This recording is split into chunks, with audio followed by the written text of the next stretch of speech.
for our open discussion. And you know that happens every Thursday. We have an open discussion about some critical matters that are happening in our country, in our communities, in society in general. And today is no different. Today we are going to be discussing, or we're going to be having a chat with Shehzaad Joosub, who's actually in studio with us today, who is the proud founder of the Wits Students Public Health Society, an initiative dedicated to community engagement and advocacy. So the experience underscores his dedication to promoting change at a grassroots level and mirrors his aspirations to advocate for peace and justice on a broader scale. He's currently pursuing a bachelor's degree in health sciences from the University of Witwatersrand, and he is currently serving as the president in his class. Mr. Shehzaad Joosub, good morning and welcome to Area Code. Well, good morning to you, Nompilo, and it's a real pleasure in discussing with you today. All right. Your journey in advocating for global health and justice has taken you to some prestigious institutions. How has your educational background influenced your perspective on these matters? Well, Nompilo, I truly believe that education is the cornerstone of progress.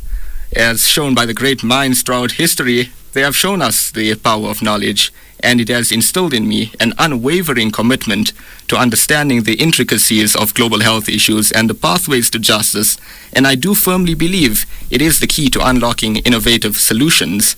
And like you said, as I am pursuing a Bachelor's of Health Sciences here at the University of Witwatersrand, and while my formal education provided me with the necessary information and fundamentals, it was actually my experiences in diverse teams, both at international and grassroots levels, that truly broadened my perspective. It reinforced the idea that to address global issues effectively, we must be flexible and adaptable in our approach, as some of the world's greatest minds have shown throughout their own journeys. And today we will be looking at mostly into global health and justice intertwined with diverse perspectives. How do you view the intersection of healthcare and justice, and what drives your passion for this area? Well, in order to address global health disparities, we need to ask ourselves a critical question as to what exactly is global health. And drawing inspiration from the definition given to us by the World Health Organization, where they define health as a state of complete physical, mental, and social well-being, and not merely the absence of disease and infirmity. And when drawing that intersection to the public is also defined by the patients that the health professional is serving, and that's who they have to protect. And healthcare and justice are deeply intertwined.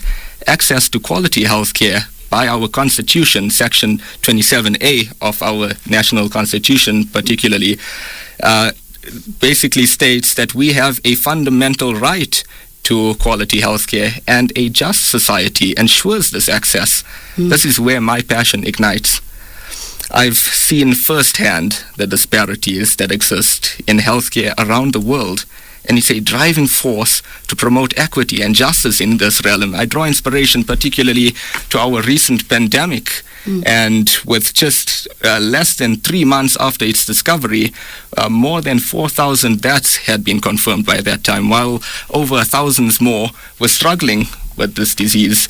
And there was one word in particular that was emphasized that caused mass panic within our population, that word being pandemic. And if you would ask me, and I firmly believe that there were more important and more actionable words at that time, that being prevention, preparedness, political health, and political leadership, but most importantly, people. We are all put here on a purpose to help each other with calm, and it's doable. We have seen firsthand how COVID changed the way we lived, the way we died, and the way we mourned. We're looking at current affairs. How do you view the Israel and the Palestinian conflicts from a global health perspective? Well, in the heart of the Middle East, a region marred by conflict and strife, the situation in Palestine has once again ignited a call for peace and justice. As we witness the recent escalation of tensions, it is crucial to emphasize that the quest for peace is not a moral imperative, but rather a beacon for hope for better public health outcomes. The events in Palestine have far-reaching consequences, extending beyond the political realm into the everyday lives of its people. And amidst the turmoil, the well-being of Palestinian population hangs in the balance. I mean, access to healthcare, clean water, and adequate nutrition becomes increasingly challenging in these conflict-ridden areas. And that just compounds the already pressing public health issues that we face today. However, beneath the visible struggle lies a subtle truth. Peace is a fundamental prerequisite for the enhancement of public health. When societies are at peace, resources can be redirected towards building robust healthcare systems, improving sanitation, and ensuring equitable access to medical services. I believe a peaceful environment fosters economic stability, enabling governments and invest in the health and well-being of their citizens. And in the international community, guided by principles of justice, I believe that they must work tirelessly to de-escalate the situation in Palestine. It is not merely a matter of political negotiation, but rather a collective effort to secure a brighter future for all, and where peace begins and where public health thrives.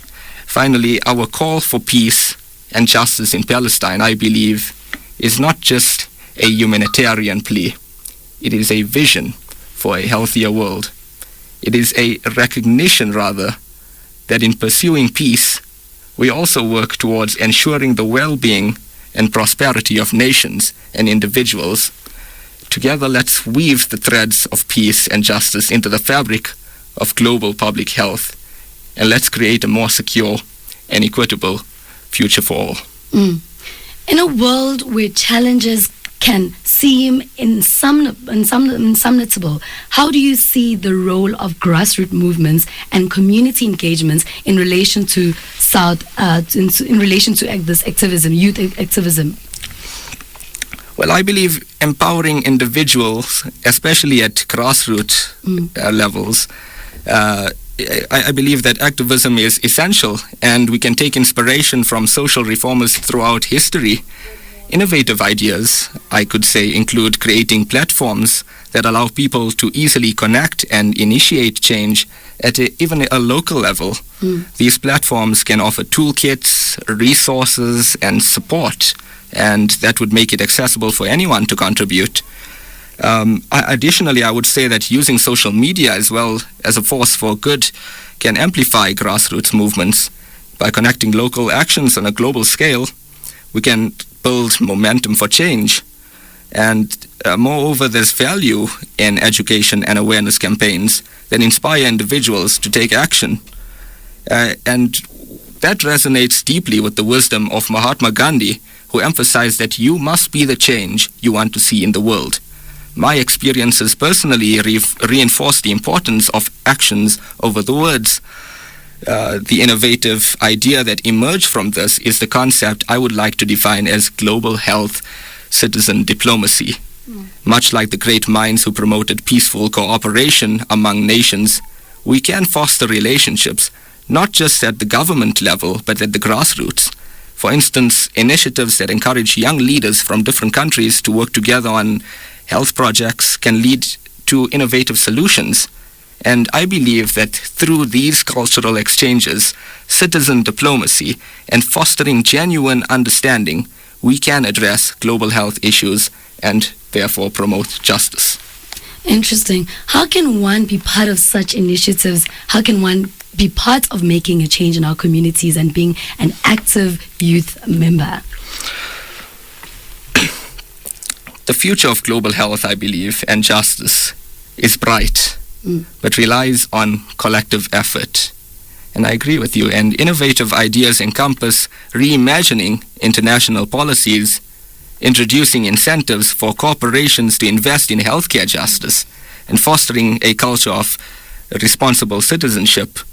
Us and as individuals play a pivotal role as agents of change. We have the power to influence policy. We have the power to demand accountability and to amplify our collective voices. As visionaries throughout history have shown, individuals can be the driving force behind global transformation. And by actively participating in these movements, advocating for change, and supporting organizations working towards these goals, we can collectively shape a future where global health and justice are not ideals, but are rather realities. It's an interesting initiative that you have in our communities and making this change. And we thank you for such, and your passion for igniting youth activism and change in our society. Thank you so much for joining us on Area Code. Well, thank you for having me, Nompilo. It was a real pleasure discussing. Thank you.